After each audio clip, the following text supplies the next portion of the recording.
Donc, dans la participation dans le livre, je me suis attachée à montrer l'évolution positive de l'estime de soi, de la capacité de nos clients vraiment à prendre leur place dans leur vie, au cours d'une thérapie avec l'intégration du cycle de la vie. Donc j'y présente 2 cas cliniques dans le livre, et là je vais vous parler d'un autre cas. Asseoir une estime de soi positive, pouvoir prendre sa place dans la vie, être au bon endroit où que nous soyons, tout ceci sous-entend une solidité intérieure, un axe central, mais aussi une capacité à s'adapter, à pouvoir dans des situations très diverses s'exprimer tant verbalement que corporellement, que factuellement, avec souplesse, sans honte et sans peur de se perdre, sans tomber dans des ressentis de terreur là où il n'y a aucune raison, et qu'on retrouve chez beaucoup de nos patients.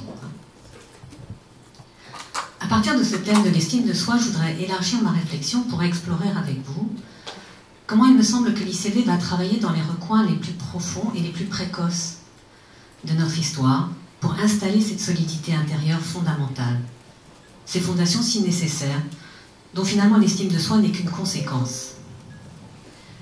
C'est l'installation d'un soi central solide qui permettra une régulation émotionnelle juste, qui aura pour conséquence, entre autres, cette estime de soi, elle aussi juste.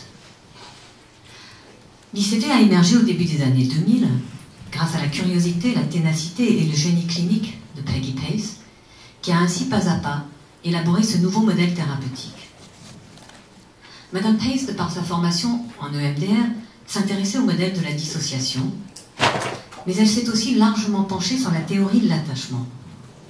Théorie qui a pris son essor aux États-Unis, bien plus qu'en France, grâce aux nombreuses études consacrées à l'observation du développement des jeunes enfants, en lien avec cette théorie, telle qu'elle a initialement été élaborée par John Bowlby, mais aussi grâce à l'émergence des neurosciences, qui ont permis, entre autres avec l'imagerie cérébrale, de voir concrètement comment se développe le cerveau des petits humains.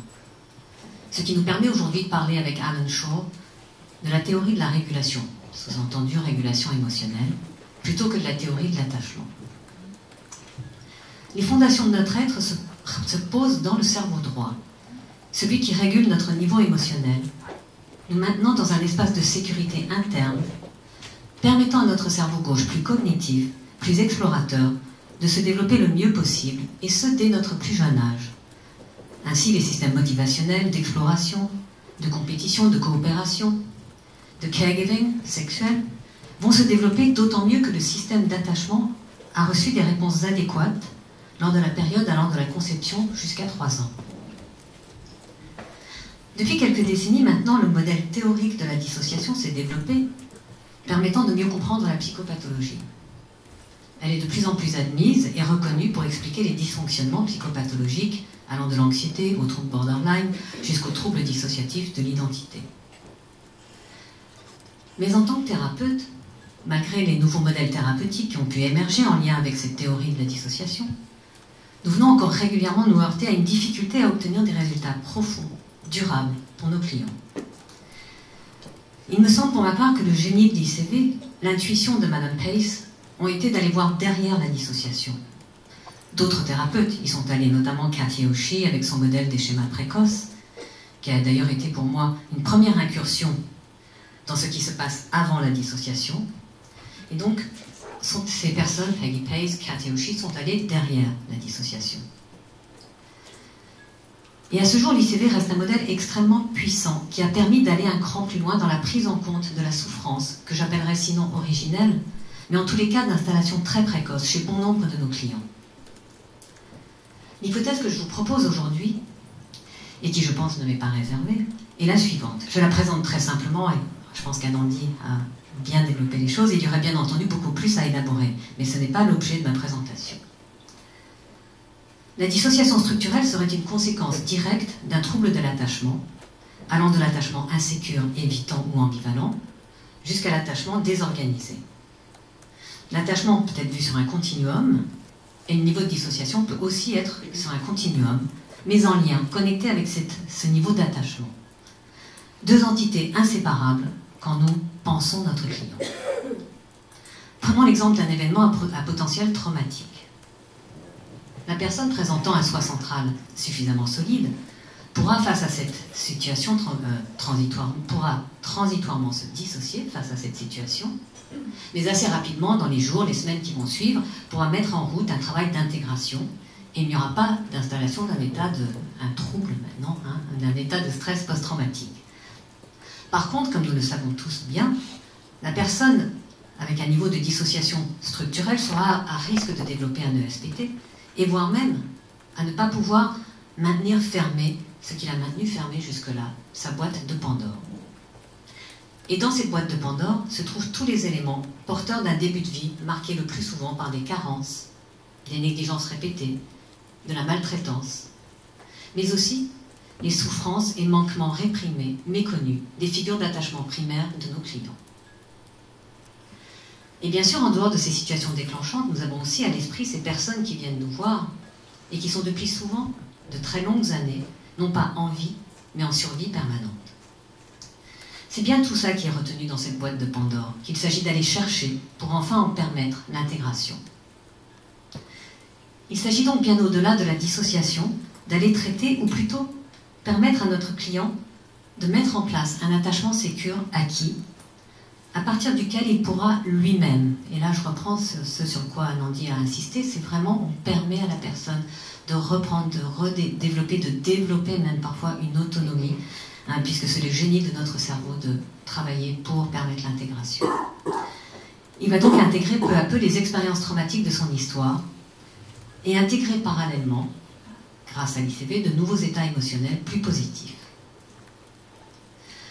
En tant que thérapeute ICV, il ne s'agit plus pour nous, me semble-t-il, d'accueillir un sujet dissocié avec éventuellement un panel plus ou moins large de parties qui vont réagir chacune isolément, mais vraiment toujours d'accueillir le sujet dans son entièreté, de s'adresser directement, toujours, au soi central, souvent terrifié de notre client.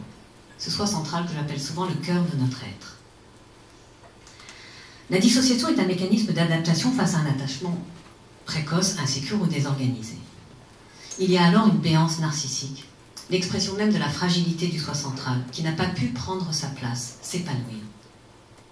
Notre client, sans base neuro-bio-physio-psychologique solide, ne peut avancer dans la vie en sécurité.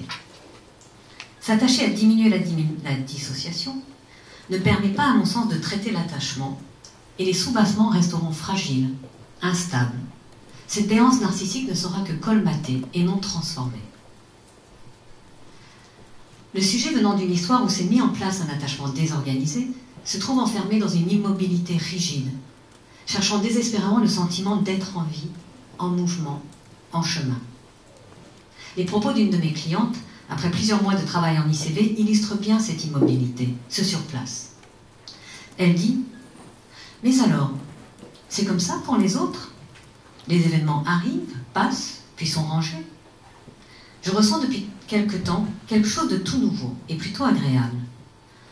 Avant, c'était comme si j'étais tout le temps en train de vivre tous les moments de ma vie en même temps. Maintenant, il y a une chronologie, une suite, un passé qui s'installe. »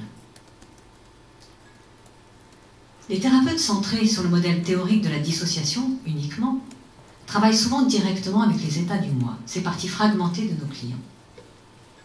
Au terme de ces thérapies, il peut y avoir un début d'intégration, mais qui ne me semble pas atteindre les strates plus profondes, là où le mécanisme dissociatif a commencé à se mettre en place. Le risque, à mon sens, est alors de voir au gré des événements de vie de nouveaux états du moi apparaître. Le soi central du client continue à se protéger. Donc pour tenter d'expliquer l'efficacité de l'ICV, c'est que lors d'une thérapie avec l'ICV, nous rattachons sans cesse, très clairement, notamment à travers notre posture, l'état dissociatif à un trouble de l'attachement précoce. De ce fait, tout en sachant qu'elles existent, en accueillant mais sans jamais aller directement à leur rencontre, à la rencontre des différents états du moi de notre client, le thérapeute ICV va chercher à établir une connexion solide, contenante, accueillante avec le soi central du client, créant ainsi cette dyade très proche de celle de l'enfant avec son parent suffisamment sécure. Nous créons ainsi a posteriori un espace contenant de communication cerveau droit, pour enfin permettre l'installation de cet attachement sécure acquis. Bien sûr, le soi central n'est pas une partie, n'est pas un état de moi, du moi. Il serait en quelque sorte qui nous sommes de façon ontologique. Et chez nos clients, ce soi central est tapi très profondément, interdit d'expression. Notre client est figé dans un temps intemporel, où la seule priorité est de survivre. En modélisant un attachement sécure avec le client, en maximisant les répétitions de sa ligne du temps, 64 répétitions en 5 séances, nous permettons à son soi central d'enfin prendre la place qui est la sienne. La nouvelle sécurité interne vient remplacer la terreur et la honte profonde qui ont fait le lit de la structuration dissociative. Les états du moi vont peu à peu être intégrés pour aller vers un moi plus unifié, plus cohérent, plus cohésif.